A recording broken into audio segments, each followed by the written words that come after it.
مجلس اعضاء ہے، میں اس میں تفصیل میں نہیں جانا چاہتا، لیکن جو ہمارے میٹرومونل ایشوز ہیں اور سارے معاملات کاش مسجد سے حل ہو سکے۔ مسجد ہونا چاہیے مومنین کی مشکل کشائی کا مقام۔ آپ نے اگر مسجد کو یہ مقام بنا دیا تو آپ کو بار بار اعلان کر کے بلانے کی ضرورت نہیں پڑے گی، لوگ خود مسجد کی طرف دوڑے چلے آئیں گے۔ لوگوں کے رزق کا مسئلہ مسجد سے حل ہونا چاہیے۔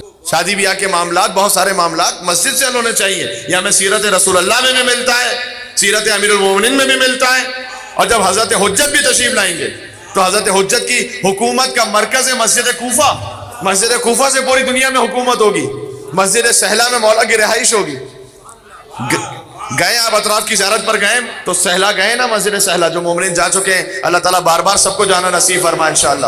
مسجد سہلا میں امام کی رہائش ہوگی، تو جب مسجد سہلا ہم جاتے ہیں، میرے محترم بھائی جن کے ساتھ ہم نے 40 کے سارے پروگرامز کیے اور بڑا روحانی کیف اور لطف محسوس کیا، اللہ تعالیٰ ان کی توفیقات میں بھی مزید اضافہ فرمائے انشاءاللہ۔ تو جب یہ بندہ فقیر وہاں پر پہنچا مسجد سہلا، تو ہم ہمیشہ بتلاتے ہیں، اس بار بھی میں نے بتلایا مومنین کو کہ جب آپ مسجد سہلا میں جائیں تو اس ادب احترام سے جائیں کہ آپ اپنے زمانے کے امام کے گھر میں تشریف لے جا رہے ہیں۔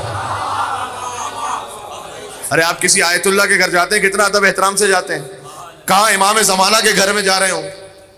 مسجد سہلا امام زمانہ کا گھر ہے، جب مولا ظہور فرمائیں گے مولا وہیں رہیں گے اپنے خانوادے کے ساتھ۔ ہم اس بات پر فخر کرتے ہیں کہ خدا کا شکر ہے ہمارا امام زندہ ہے،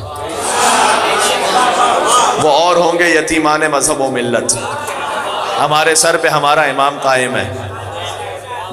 یہ خالق کی عدالت کا تقاضا بھی کہ جان لیوا ہے کوئی تو جان پرور بھی ہو، اور چھپ کے جب پردے میں بہکاتا ہے ابلیس لعین۔ دیکھو لوگ کہتے ہیں کہ بھئی آپ کے امام ہدایت کرتے ہیں تو پردے کے پیچھے سے کیسے ہدایت کرتے ہیں؟ تو شیطان گمراہ کر رہا ہے تو وہ کسے نظر آیا؟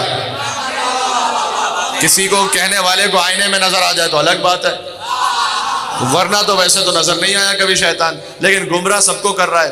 نظر نہ آ کے شیطان گمراہ کرے سب کو یقین آ جاتا ہے یہ خالق کی عدالت کا تقاضا بھی کہ جان لیوا ہے کوئی تو جان پرور بھی ہو، اور چھپ کے جب پردے میں بہکاتا ہے ابلیس لعین، ہے تقاضا عدل کا پردے میں ایک رہبر بھی ہو۔ تو مسجد سے معاملات حل ہونے چاہیے، یہ ہمیں مولا کائنات نے سکھلایا۔